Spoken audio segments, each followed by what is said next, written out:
Hi, I'm Mercedes, and the work We Were Treated Like Numbers Rather Than Stars is a installation of bullets which have been hammered and annealed and transformed into bells. And the piece is really asking the question, what does it mean to be a memorial?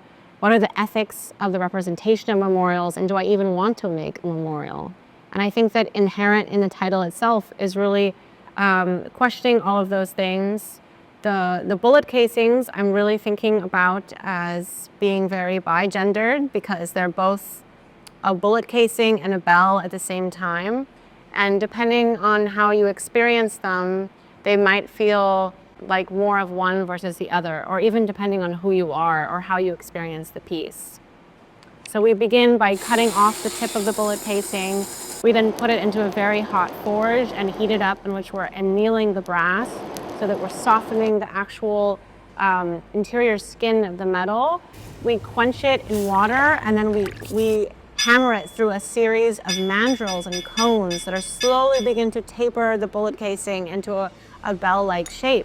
But we have to be very careful because if we overdo it, then the bell itself will crack. So it's this kind of interesting interplay in between delicacy and softness as well as power.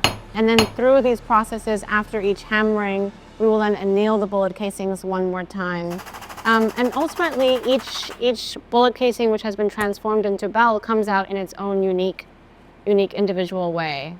And finally, we polish the bullet casings so that the brass can really begin to reveal what it wants to show the world. And the work that I want to create is these spirals of what it means to be alive today. There are spirals of the violence that our community feels because of systematic violence, because of gun violence, but also the spirals that we aspire to as humans, as queer people, and as communities that are essentially creating these modalities of healing. So much of it was about this balance between power and softness, because we had to be very delicate with the metal, at the same time incredibly powerful in hammering it in order to ask it to create these shapes that we wanted it and we willed it to become. And I really wanted to be questioning the ethics of numbering humanity, of numbering lives, of numbering death.